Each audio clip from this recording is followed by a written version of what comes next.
kind man helped a woman on the road. The next day, a black car changed his life. He pulled over without a second thought. Just a flat tire, just a woman in need. But the next morning, a black SUV was parked outside his house. Windows tinted, engine cold, waiting, and watching. He didn't recognize the vehicle. It wasn't from his neighborhood, and it didn't move. Not for hours. But let's go back to where it all started. The day before, everything felt normal. He had just finished a long shift at the local community center. His hands were sore from fixing broken chairs and leaky pipes, but his heart was light. Helping people made him feel good. It always had. On his way home, the sky was turning orange, the sun dipping low behind the trees. The road he took was quiet. Just old fences, fields, and the occasional mailbox leaning sideways. That's when he saw her. A silver car sat on the side of the road, its hazard lights blinking slowly. A woman stood beside it, pacing. She looked frustrated and cold, hugging herself with one arm while holding her phone in the other. He didn't hesitate. He slowed down, pulled over just ahead of her car, and stepped out. "Hey, everything all right?" he asked. The woman looked up, surprised. She was young, maybe late 20s. Her clothes were businesslike. A blouse, a pencil skirt, and heels that didn't belong on this kind of road. "I've got a flat," she said, sounding tired. "I don't know how to change it. I've been calling for roadside help, but no one's answering." "No worries," he smiled. "I've got tools in the truck. I'll take care of it." Relief washed over her face. "Thank you. Seriously." He popped open the trunk of her car, found the spare tire, and got to work. She stood nearby, shifting from foot to foot, looking around nervously. He noticed it, but didn't ask. Some people were just like that, jumpy when something went wrong. He worked, they talked a little. Her name was never mentioned, but she said she had just moved to the area for work. She didn't know many people yet. He told her about the town, how it was quiet, full of kind folks. Nothing like the big cities. She nodded but didn't say much more. Her eyes kept scanning the empty road. The job didn't take long. He changed the tire, tightened the bolts, and made sure everything was safe. "There you go," he said, standing up and wiping his hands on a cloth from his truck. "Should get you home, but don't wait too long to get this replaced." She opened her purse and pulled out some cash. "Please take this, for your time." He shook his head. "No need. I was just passing by." She insisted, but he refused. Again. "That's not why I stopped," he said gently. "Just happy to help." She stared at him for a second. Then, with a quiet, "Thank you," she slipped the money back into her purse. He watched her drive off, disappearing down the road with a wave. He got back in his truck, feeling good. It wasn't anything unusual. He'd helped people before.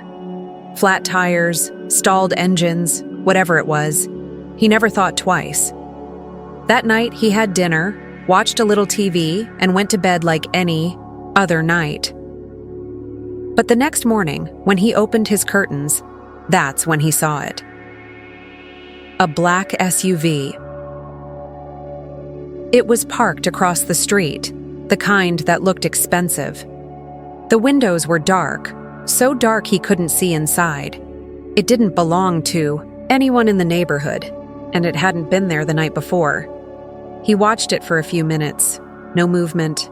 No one got out. The engine wasn't running. He made coffee, trying to shake the unease. Maybe someone was visiting. Maybe it was a coincidence. But by the time he finished breakfast and looked again, the SUV was still there, still quiet, still watching. He stepped onto his porch and stood there, trying to act casual. But the presence of the car, it felt wrong. It felt like something was beginning. Something he hadn't asked for. Something he didn't understand, and all he could think about was that woman on the road, and what it was about her that he didn't see. Whatever it was, her story wasn't finished yet, and neither was his. The black SUV stayed, not for a minute, not for an hour, but all morning. He watched it from the kitchen window, his cup of coffee slowly growing cold in his hands. Every few minutes, he'd glance out again, thinking maybe, just maybe, it would be gone. But it wasn't. It just sat there, still, dark, waiting. He couldn't see anyone inside. The windows were too tinted, almost too dark for legal use. The engine wasn't running. It made no sound, just silence and presence. At first, he tried to brush it off. Maybe someone was staying at a neighbor's house. Maybe a family member had come for a visit and parked early. This was a quiet neighborhood. People knew each other. Strangers stood out. He opened the front door and stepped onto the porch, pretending to water the flower pots. He didn't want to look too obvious, but his eyes kept drifting back to the car. Still, no movement. He tried to shake the feeling. He told himself not to be paranoid. He had nothing to hide. He wasn't in trouble. He was just a regular guy, and all he had done yesterday was stop and help someone change a tire. That's it. But something in his chest said otherwise. By mid-morning, he needed to head to work. He locked up the house, walked to his truck, and paused. One last look at the SUV. Still there. He got in and drove off. Halfway to the community center, he glanced in the rearview mirror. His heart thudded. The black SUV was following him. Not close. Not right behind, but 3 cars back. Careful, controlled. At every turn, every stop sign, it stayed, keeping distance, like a shadow that didn't want to be caught. He pulled into the gravel lot behind the community center. The place was already alive with movement. Kids playing outside, staff unloading supplies. The morning buzz was comforting, normal. He parked his truck and took a long breath, trying to shake the tension in his shoulders. But as he glanced one last time over his shoulder, he saw it. The SUV parked again, this time across the street, just barely visible behind a row of bushes. It hadn't followed him in. But it hadn't gone far either. Something was going on. He walked inside and tried to focus on work. There was a broken sink in the kitchen area, a hallway light that flickered, folding chairs to move for the afternoon chess club. But every now and then, he'd catch himself staring out a window, searching, wondering. Was it watching him? Was someone inside it watching the building? Was this about yesterday? He couldn't stop thinking about the woman, the one with the flat tire. She had seemed polite, nervous, yes, but not dangerous. She said she was new in town, said she had a long day. That's all. But maybe she hadn't told him the full story. Maybe she had been running from something, or someone. He remembered how she kept looking behind her as he worked on the tire, how she held her purse close to her chest, how she barely made eye contact. At the time, he thought she was just cold or embarrassed. Now he wasn't so sure. During lunch break, he left the center to grab a sandwich from the corner store. He walked slowly, trying to relax. But then, he saw it again. The black SUV, parked this time behind the laundromat, tucked away like it didn't want to be seen. But it was the same one. No license plate on the front. Same chrome rims. Same dark windows. He didn't panic. He didn't run. He simply kept walking. He turned down another street, took a longer path back to the center, just to see. When he glanced back a few minutes later, there it was again. Further back now, but still following. Not close enough to be threatening, but not far enough to be forgettable. He was being watched, and, for the first time in his quiet, ordinary life, he felt truly unsafe. That evening, after work, he drove home with one hand on the wheel and one eye on the mirror. But strangely, the SUV didn't follow him this time. It didn't appear at the street corner. It didn't wait across from his house. It was gone. And that made things worse. Because now, it could be anywhere. That night, he barely slept. He kept checking the front window. He kept listening for footsteps, a car door, a knock, but nothing came. Just the silence, just questions. And one thought that kept repeating in his head. Why would anyone follow a man? Just for helping a stranger change a tire? He woke up the next morning hoping it had all been a dream. That SUV, the slow following, the constant watching. But it hadn't been a dream. It was real. It had happened, and today felt different. The sky outside was gray, quiet, no birds singing like usual. The kind of morning that felt like something was coming. He went about his routine anyway. Coffee, toast, a quick sweep of the porch, no sign of the SUV, no strange car on the street. Nothing. For a moment, he allowed himself to relax. Maybe whoever was watching him had gotten bored. Maybe it was over. He poured another cup of coffee and walked out to the porch with it, just to breathe in the air.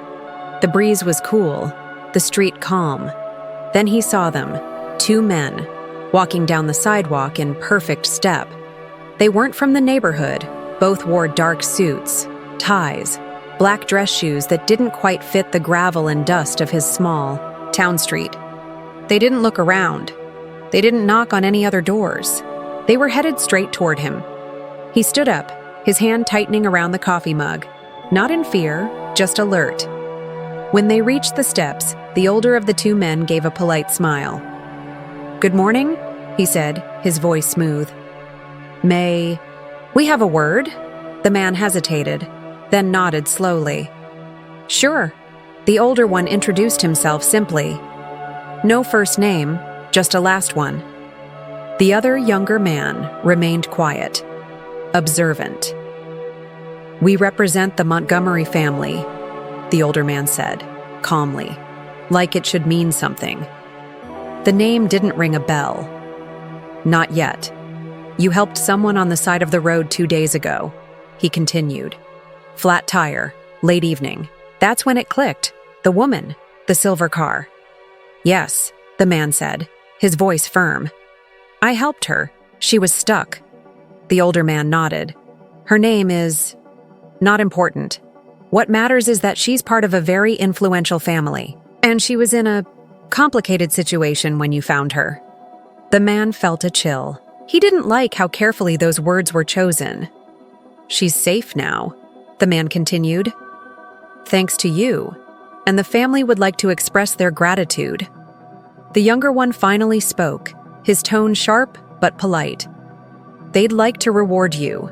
Money, property, a new job, if you'd like. You name it." He shook his head almost instantly. "That's not why I helped her," he said. "I don't want anything." The older man's smile widened, but his eyes didn't match it. They stayed still. "Cold. That's what makes you different," he said.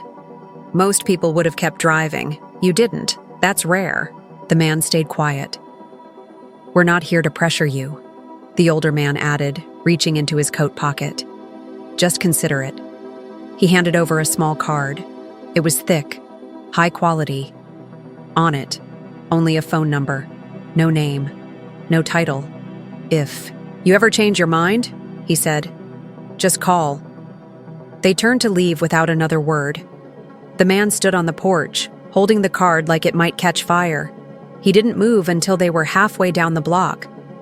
Then something inside made him ask, "Wait." They stopped. He stepped down off the porch. "Why follow me? Why the SUV? Why not just come to the door the first day?" The older man turned. "Because we weren't sure yet." "Sure of what?" The older man smiled. "Of you." And with that, they walked off, smooth, silent, into a side street where a black SUV waited. It started the second they opened the door, and then they were gone.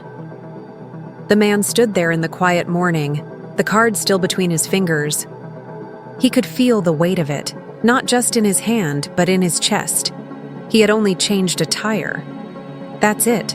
That's all it was supposed to be. But now he knew. It wasn't just about the flat tire. It never was. Something else was happening. Bigger, stranger, dangerous maybe, and someone, somewhere, had decided he was part of it now, whether he wanted to be or not. He went back inside, locking the door behind him. He didn't sleep that night. He didn't even turn off the lights, because now he wasn't just being watched, he was being tested. He hadn't left the house all day. The card with the number was still on the kitchen table. He hadn't touched it since the men left. He'd made coffee 3 times but hadn't finished a single cup. The words kept playing in his head. We weren't sure yet. Sure of you.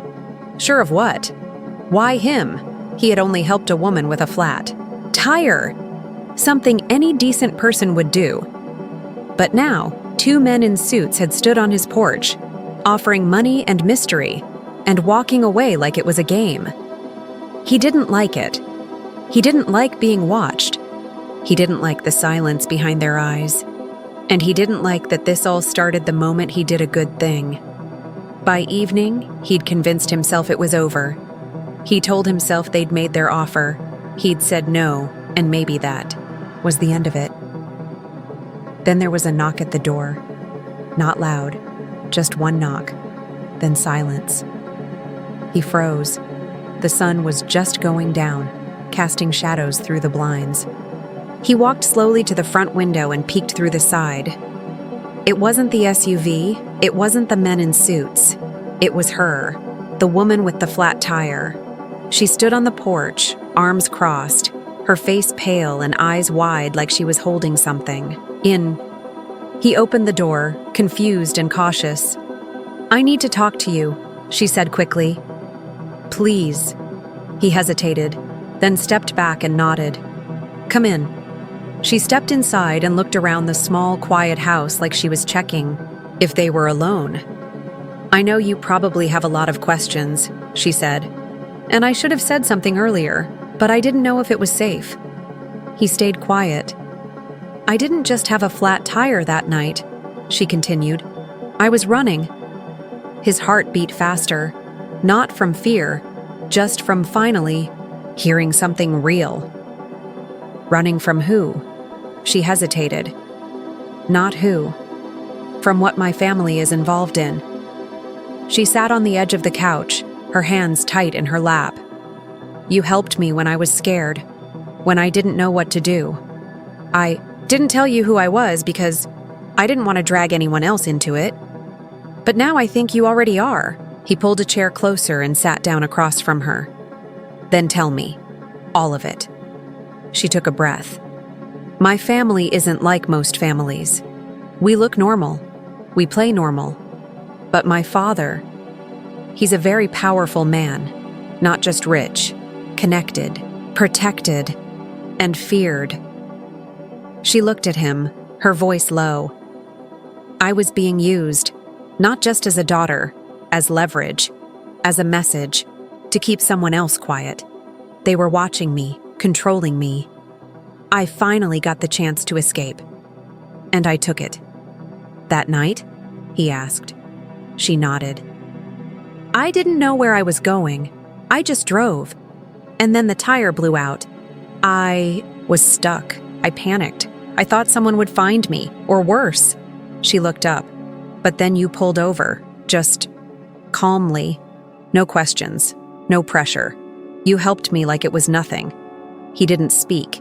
He just let her talk. You weren't supposed to matter, she said quietly. But now you do. Because they know I spoke to you. And that means they think you're part of it. He leaned forward. Those 2 men. They came this morning. Her eyes filled with worry. They came here? They offered me anything I wanted, he said. Money, a new house, a better life. She nodded slowly. That's how it starts. He narrowed his eyes. What do they want from me? Control, she said. If they can't control you, they'll try to buy you.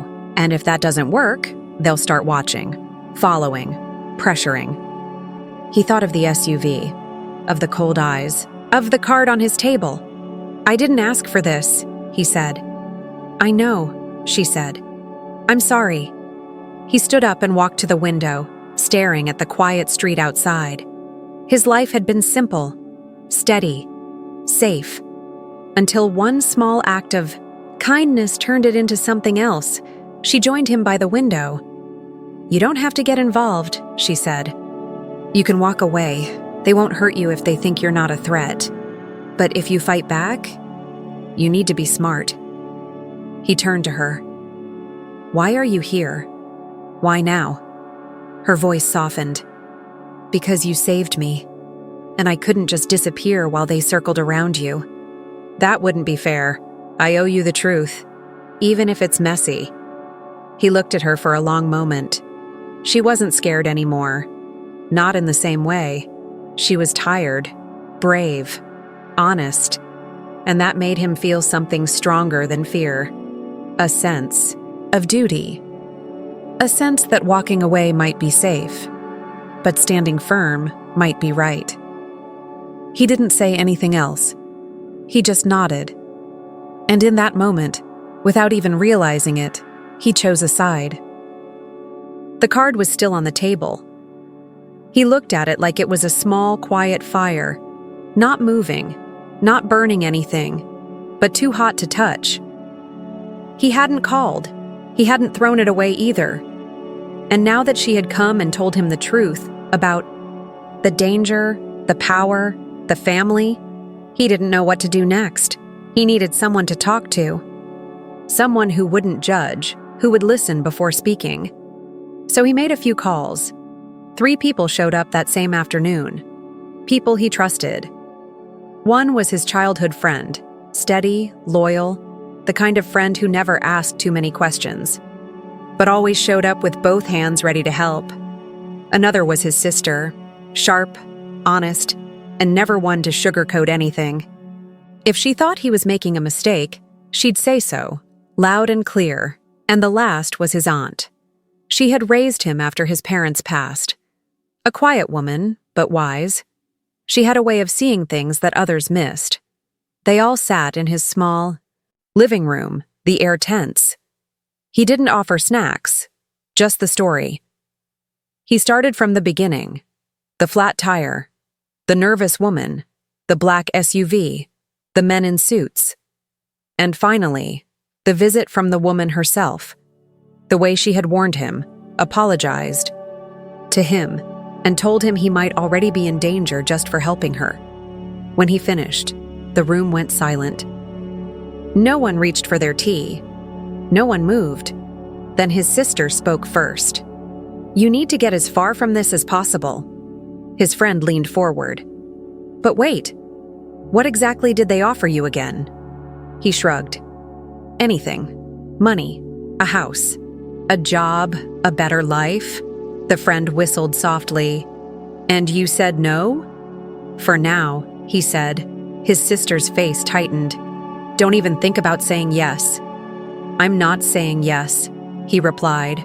But I'm not sure I'm saying no either. That's when his aunt finally spoke. Her voice was low, steady. They're not offering you a gift, she said. They're offering a leash. The friend frowned. But what if he used it? For something good? Like helping this community? This town could use some of that money. His sister snapped. And then what? When they want something back, you say no and they take it all away? I don't know, he said. I don't know what they'd do. That was the truth. It wasn't about the money or even the danger. It was about the unknown. They all wanted him to decide, one way or the other, but it didn't feel that simple. He stood up and walked to the window. His eyes scanned the street. Still no SUV, but he knew it was out there. They were watching, waiting. That evening, after everyone had left, he sat at the kitchen table in the dark. No TV, No music, just silence and the soft ticking of the old wall clock. He stared at the card. Again, he could take the offer. He could ask for money, not for himself, but to build something useful. A place for kids after school, a free clinic, a job center. He could take their power and use it for others. But what would it cost? That's when he heard it. A knock at the door, slow, soft. Just one. He stood up slowly, not afraid, not this time. He opened the door. It wasn't the SUV. It wasn't the men in suits. It was her, the woman from the road. Again. Only this time, her eyes looked even more serious. "I couldn't sleep," she said. "There's something else you need to know." He stepped aside and let her in. She looked around the room, then sat down across from him. "They won't stop," she said. "If you don't take the offer, they'll try again. And if you do take it, they'll expect things from you. Quiet things, favors, promises." He sat down slowly. "I'm thinking of saying yes," he said, "but only if I make the rules." She nodded, like she expected that. "Then be ready," she said. "Because once you open that door, you can't close it again." They sat in silence, two strangers, bound together by a flat tire, by fate, by something bigger than either of them had planned. Finally, he spoke. "If I say yes, it won't be for me. It'll be for the people in this town. I just hope that's enough." She didn't smile, but her eyes softened. "Then do it with your eyes open," she said. "And don't let them turn you into something you're not." He nodded. He didn't have an answer yet, but he was getting close. And somewhere inside, he knew this choice wouldn't just change his life, it might define it. He didn't sleep that night. Even with the lights off, the house felt too bright. His thoughts wouldn't settle. Every time he closed his eyes, he saw the SUV, the card, her face, her warning. By sunrise, he was still at the kitchen table. Same chair, same card. Only now, his hands were steady. He had made his decision. Not because he wanted power, not because he wanted revenge, but because he had seen what silence does in small towns, when kids fall through cracks, when families break from the weight of bills, when no one listens to the ones without money or names. Maybe this time, he could do something. But it had to be his way. So he picked up the card. He dialed the number. It rang once, then twice. A calm voice answered on the third. "Mr. Johnson," the voice said. "We've been expecting your call." He didn't say hello, didn't waste time. "I'll accept your help," he said, slow and clear, "but only under one condition." There was silence. Then, "Go on." "I don't want the money for myself. I want it for this town. I want to build a community center with after-school programs, job training, food support. I want a scholarship fund set up for kids who can't afford college. No strings, no favors, and I don't want to owe you anything." Another pause. Then the voice said, "We'll need to discuss this with the family, but I believe they'll be very interested." The call ended. He sat there for a moment, feeling a strange mix of peace and fear.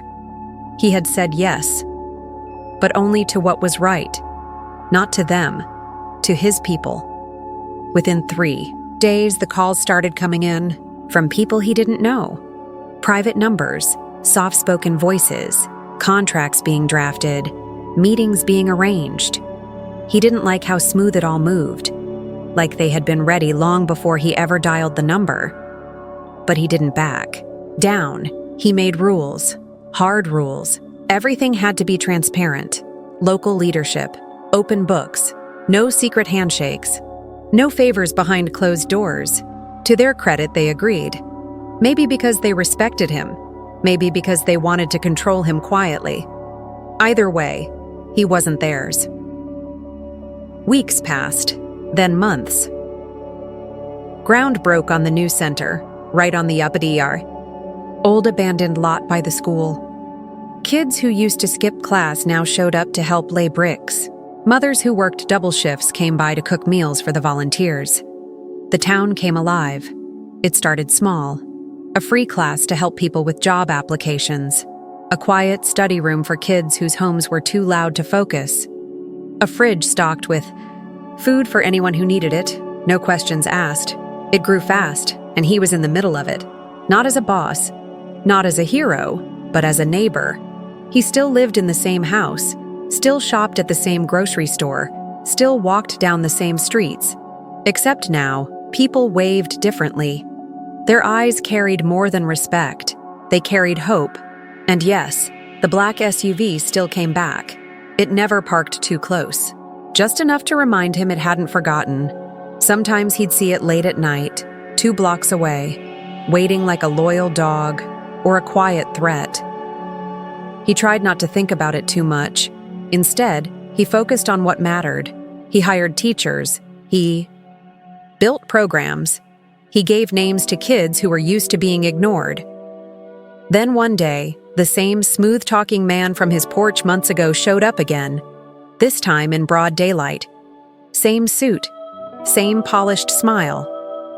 But this time, his voice was warmer. "The family is impressed," he said. "I didn't do it for them," the man replied. "No," the man nodded. "But you've done something they couldn't." He handed over another envelope, this one filled with proposals. More towns, more centers, statewide expansion. "We'd like you to lead the next phase," the man said. "We'll fund it. You design it." He took the folder but didn't answer. Not yet. Because deep down, he knew. This wasn't just an offer. It was a test. A bigger one. And whatever decision he made next, it would echo far beyond the streets of his small town.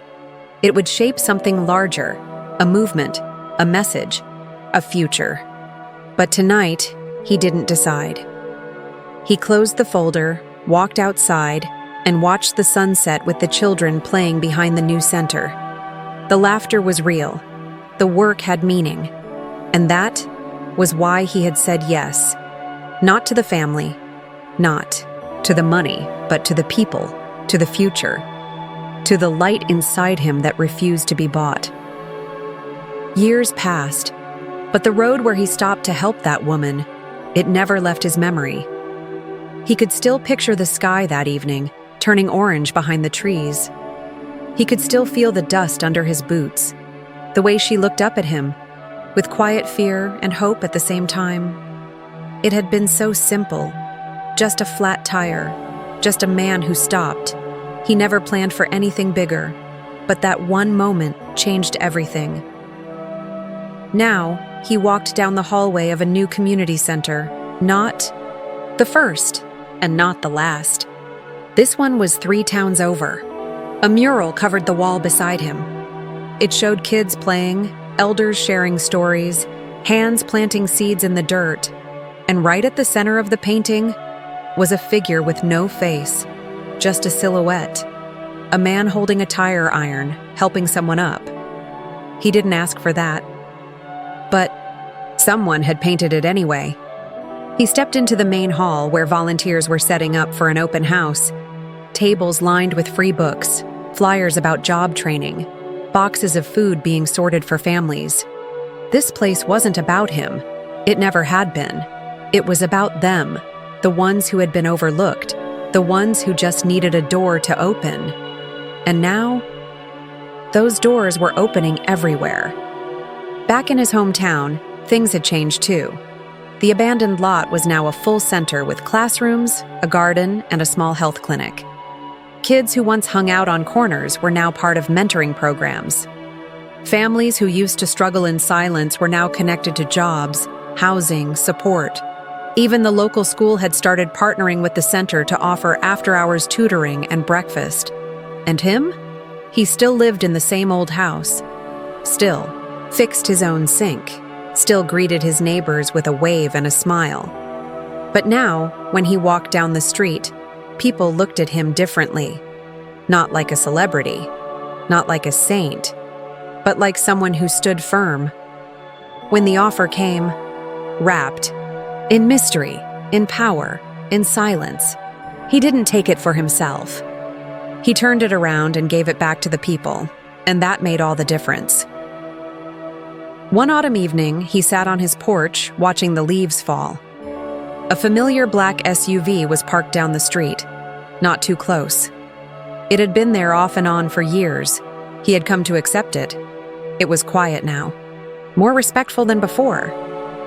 He sipped his tea and watched the neighborhood kids play in the street. Laughter echoed off the houses. Bikes raced past. A girl waved at him with one hand, holding a library book in the other. He smiled. Then footsteps came up his porch. He looked up. It was her, the woman with the flat tire. She looked different now, stronger, more at peace. Time had changed them both. "Mind if I sit?" she asked. He nodded, motioning to the chair beside him. They sat in silence for a while, listening to the wind. "I've been following your work," she finally said. "From a distance. You've done more than anyone ever expected." "I didn't plan any of this," he said. "I know," she replied. "That's what makes it real." She looked at him. "My family still watches, still moves in the shadows. But they speak your name now, with caution, with a kind of strange respect." He chuckled softly. "Never thought I'd end up on a list like that." She smiled too, but then grew quiet. "I think about that night a lot," she said. "You changed a tire, and I thought you were just passing through my mess. But you walked right into it." He looked out at the street. "Maybe we don't choose the moment," he said, "but we choose what to do with it." She nodded. "And you did something good." Another pause. Then she stood. "I just came to say thank you. Again. For everything." He didn't stop her, just nodded. As she stepped off the porch, he spoke one last time. "I'm glad you got out. I'm glad you're okay." She turned back. "You helped make that possible." And with that, she walked away. He watched her until she disappeared down the sidewalk, then leaned back in his chair. The sun dipped behind the trees. The wind carried a faint sound of laughter and music from somewhere nearby. His phone buzzed. It was a message from one of the center managers in a town 2 states over. Another young person had received a scholarship. Another small business had partnered with a job program. Another family had found housing after being homeless. The ripples were still moving. He set the phone down, looked out over the porch railing, and closed his eyes for a moment. It was never about the tire, never about the money, never about the SUV. It was about what happens when one person does something kind without expecting anything back. That small moment, it can grow, it can spread, it can build a world you never saw coming, and that was enough.